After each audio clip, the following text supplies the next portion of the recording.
Welcome to prime pages. నేను మీ చంద్రశేఖర్ కండవల్లి. ఒక తరంలో ఊర్వశి శారద గురించి తెలియని ప్రేక్షకులు ఉండరు. కానీ ఈ తరం వారికి నాటి నటుల గురించి తెలియజేయడానికి ప్రైమ్ పేజెస్ చేస్తున్న చిన్న ప్రయత్నమే ఇది. ఈ ఎపిసోడ్లో ముందుగా ఊర్వశి శారద గారి గురించి చెప్పే ప్రయత్నం చేస్తాం. ఆమె ఇంతకు ముందు ఇచ్చిన ఇంటర్వ్యూల ఆధారంగా తయారు చేసిన చిన్నపాటి కథను మీకోసం. హరిశ్చంద్రుడు, శాకుంతల లాంటి పేర్లు మనం మరిచిపోలేము. కారణం వాళ్ళ జీవితాల్లో అత్యధికంగా విషాదమే ప్రతిబింబించింది. విషాదపూరితమైన పాత్రలే ప్రేక్షకుల మనసుల్లో చిరకాలం నిలిచిపోతాయన్నది సత్యదూరం కాదు. ప్రముఖ నటీమణి ఊర్వశి శారద ఎక్కువగా విషాదము, సృజనాత్మకమైన పాత్రలే నటించడం వల్ల అప్పట్లో అభిమానులు ఊర్వశి శారద నటనను అభినందిస్తూ విశేషంగా ఆదరించారు. తులాభారం చిత్రం మొదట మలయాళంలోనూ, తరువాత తమిళం, తెలుగు, హిందీ భాషల్లోనూ వచ్చింది. ఈ 4 భాషల్లోనూ ఊర్వశి శారద గారే కథానాయికగా నటించారు. మలయాళం తులాభారంలో ఆమె నటనకు భారత ప్రభుత్వం ఇచ్చిన ఊర్వశి బిరుదు ప్రదానం చేసింది. అయితే ఆ బిరుదును స్వీకరించినప్పటికంటే ఆ చిత్రాన్ని ప్రేక్షకుల మధ్య కూర్చుని వాళ్ళు పొందుతున్న అనుభవం, ఆవేదన ప్రత్యక్షంగా చూసినప్పుడే నాకు ఎంతో తృప్తి కలిగిందని ఒకానొక సందర్భంలో శారద గారే స్వయంగా చెప్పారు. తులాభారం చిత్రాన్ని తెలుగులో మనుషులు మారాలి పేరిట నిర్మించి విడుదల చేసినప్పుడు నిర్మాతలు ఒక అడ్వర్టైజ్మెంట్ ఇచ్చారు. అదేంటంటే చిత్రంలోని హీరోయిన్ సినిమాలో పడే బాధల సమాహారాన్ని రాసి అది చదివించి దానికి ముగింపు మీరే చెప్పండి అని ఒక పాంప్లెట్ తయారు చేసి ఇంటింటికి పంచారు. అది చూశాక చాలామంది అభిమానులు ఒక విధమైన సంఘర్షణకు లోనయ్యారు. శారద ఇలాంటి విషాద పరిస్థితిలో ఉందని భావించి ఏకంగా థియేటర్ల వద్దకి వచ్చి శారద మాకు ఇలా లెటర్ రాసింది అంటూ ఆ పాంప్లెట్ పట్టుకుని వచ్చి మేము ఆమెను తక్షణమే చూడాలి అంటూ హడావిడి చేశారట. టికెట్ లేకుండా లోనికి వెళ్ళడానికి ప్రయత్నించారట కూడా.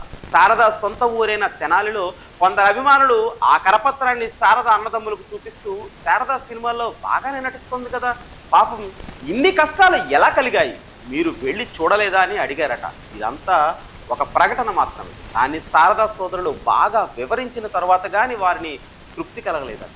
ఆంధ్రప్రదేశ్లో ఆ చిత్రాన్ని చూస్తూ కొందరు మైకం వచ్చి పడిపోయారని అప్పట్లో వార్తలు వచ్చాయి. కొందరికి హార్ట్ అటాక్ వచ్చిందట.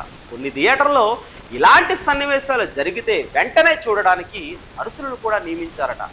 ఇలాంటి సందర్భంలో శారద ఒక పత్రికకు ఇచ్చిన ఇంటర్వ్యూలో తాను చూసిన సంఘటనను వివరించింది. అదేమిటంటే శారద సొంత ఊరికి వెళ్ళిన సందర్భంలో విజయవాడలో మనుషులు మారాలి చిత్రం ప్రత్యేకించి స్త్రీలకు మాత్రమే ఆ రోజు ఒక థియేటర్లో ప్రదర్శిస్తున్నారట.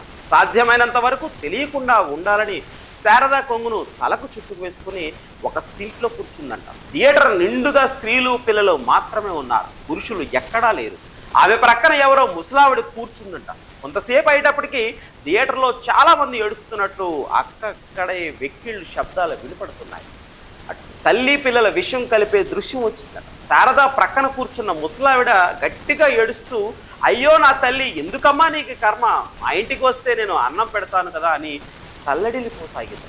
శారద ఒళ్ళు జలధరించిందంట. హృదయాన్ని ఎవరో దేవినట్లు అనిపించిందంట. కళ్ళల్లో నీళ్లు తిరిగాయట. అదంతా నిజమని ప్రేక్షకులు ఎంత బాధపడుతున్నారు తలంచుకున్న కొద్దీ శారద మనస్సులో కలవరం అధికమవుతూ పోయిందంట. బొంబాయిలో సమాజ్ కో బదల్ దాలో మనుషులు మారాలి హిందీ ప్రివ్యూ ప్రదర్శనకు కథానాయకుడిగా నటించిన శ్రీ అజయ్ సహానీ తల్లిగారు, ప్రసిద్ధ హిందీ నటుడు బాలరాజ్ సహానీ భార్య కూడా వచ్చారు. చిత్రం ముగిశాక ఆమె శారదా చేతులు పట్టుకుని ఒక పక్క వెక్కెక్కి ఏడుస్తూనే నువ్వు బాగా నటించావని అభినందించారట.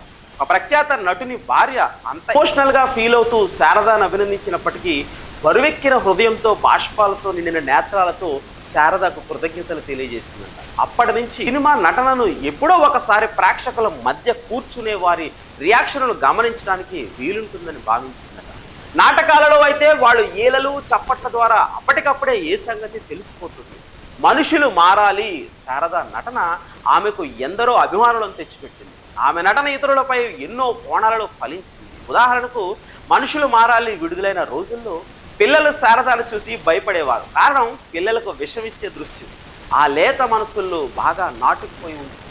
దీన్ని తలుచుకొని ఆమె అప్పుడు చాలా వేదనకు గురయ్యేది. సమయం దాటిపోవడం మూలంగా ఈ వారం ఇంతటితో ముగిస్తున్నాను. వచ్చే వారం మనం ఊర్వశి శారద గారి బిరుదు ప్రదానోత్సవం రోజు ఏం జరిగింది, శారద గారి గురించి అసలు విషయం తెలుసుకుని జమిని బాలసుబ్రహ్మణ్యం ఎందుకు ఆశ్చర్యపోయారు అనే అంశాలు మరొక ఎపిసోడ్లో చర్చించుకుందాం.